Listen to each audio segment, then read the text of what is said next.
Hello everyone, स्वागत करती हूँ मैं आपका अपने यूट्यूब चैनल ई स्टोरी पर, जहाँ पर मैं इंग्लिश स्टोरीज़ लेकर आती हूँ, इंग्लिश रीडिंग प्रैक्टिस कराती हूँ, साथ ही वर्ड मीनिंग बताती हूँ, न्यू न्यू वर्ड्स लेकर आती हूँ जिससे कि आपकी वोकैबुलरी इम्प्रूव हो।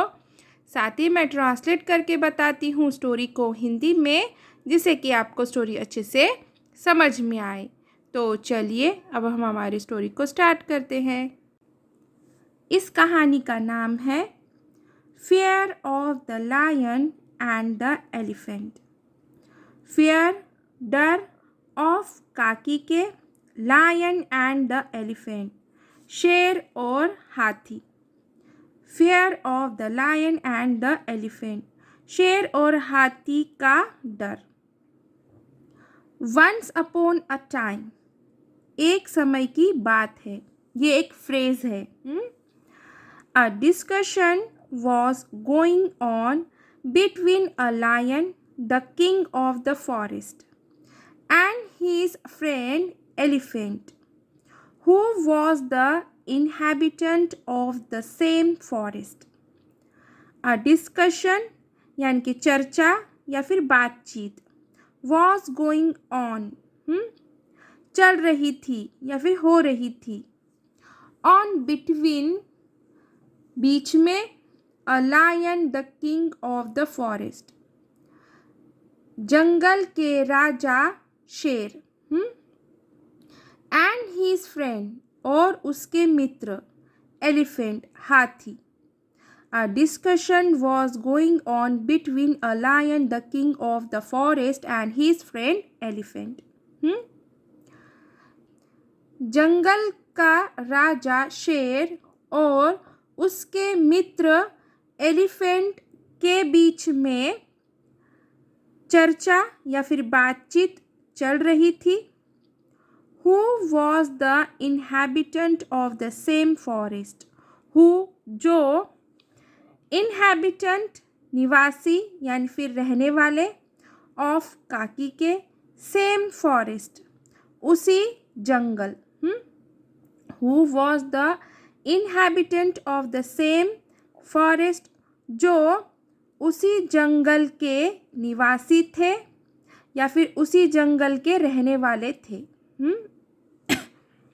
और हु यहाँ पे रिलेटिव प्रोनाउन है, और हु ये किसके लिए आया है, जानवर या फिर व्यक्ति के लिए आता है। और यहाँ पर हु ये एलिफेंट और शेर के लिए आया है। हाँ, शेर और एलिफेंट उस जंगल के निवासी थे जो। They were talking about their great deeds. They वे वर टॉकिंग बात कर रहे थे, अबाउट के बारे में, देयर ग्रेट डीड्स अपने महान कार्य के बारे में या फिर अपने महान कारनामों के बारे में। They were talking about their great deeds. वे अपने महान कारनामों के बारे में बातचीत कर रहे थे। दे ये प्रोनाउन है और ये प्लूरल है, और ये किसके लिए आया है, शेर और हाथी के लिए आया है। वर टॉकिंग, हाँ ये हेल्पिंग वर्ब है और मेन वर्ब की फोर्थ फॉर्म आई है, मतलब कि फर्स्ट फॉर्म के साथ में आईएनजी आया है, इसलिए ये पास्ट कंटिन्यूअस टेंस का सेंटेंस है। Subject plus helping verb plus main verb की फोर्थ फॉर्म, फिर other words. Then suddenly, then तभी, सडनली अचानक, देन सडनली तभी अचानक, the lion disclosed his fear of the crowing of cocks. The lion, शेर, disclosed प्रकट किया या फिर खुलासा किया, his fear अपने डर का, of से, crowing of cocks यानी कि मुर्गे के बांग का। The lion disclosed his fear of the crowing of cocks. शेर ने मुर्गे के बांग से अपने डर का खुलासा किया। और ये सिंपल पास्ट टेंस का अफर्मेटिव का सेंटेंस है, क्योंकि यहाँ पे सब्जेक्ट प्लस मेन वर्ब की सेकेंड फॉर्म प्लस ऑब्जेक्ट और अदर वर्ड्स आया है। और याद रखिए, सिंपल पास्ट टेंस का अफर्मेटिव का सेंटेंस ये दो तरीके से बनाया जाता है। एक तो बी की रूप में यानी कि वॉज या वर को लेकर बनाया जाता है और जिसमें मेन वर्ब नहीं आता, और दूसरा यानी कि मेन वर्ब की सेकेंड फॉर्म को लेकर बनाया जाता है। The elephant started ridiculing him. The elephant यानी कि हाथी, स्टार्टेड करने लगा, रिडिक्यूलिंग यानी कि उपहास यानी कि मजाक उड़ाना, हिम यानी कि उसका। The elephant started ridiculing him. हाथी उसका मजाक उड़ाने लगा, या फिर मजाक करने लगा। और यहाँ ये भी सिंपल पास्ट टेंस का अफर्मेटिव का सेंटेंस है, क्योंकि यहाँ पे सब्जेक्ट प्लस मेन वर्ब की सेकेंड फॉर्म प्लस ऑब्जेक्ट आया है और अदर वर्ड्स। और हिम ये प्रोनाउन है, और ये प्रोनाउन किसके लिए आया है? शेर के लिए आया है। मतलब कि हाथी शेर का मजाक उड़ाने लगा।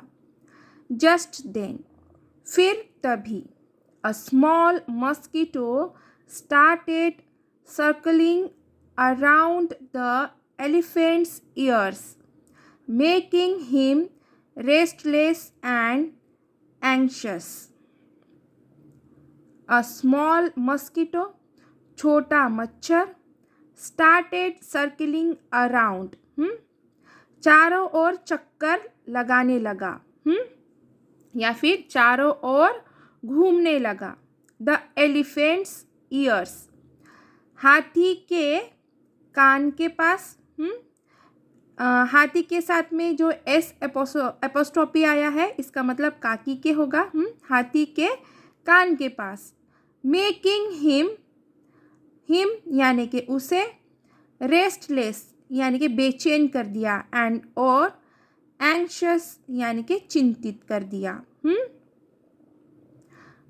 Just then a small mosquito started circling around the elephant's ears, making him restless and anxious.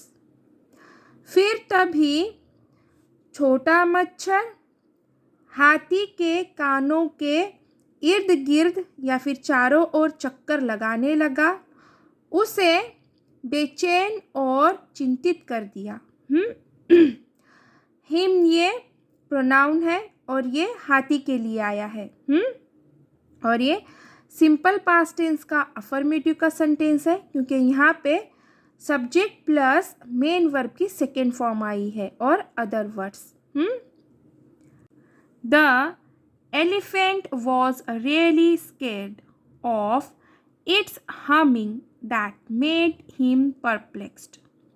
The elephant हाथी वॉज रियली स्केर्ड सचमुच डर गया।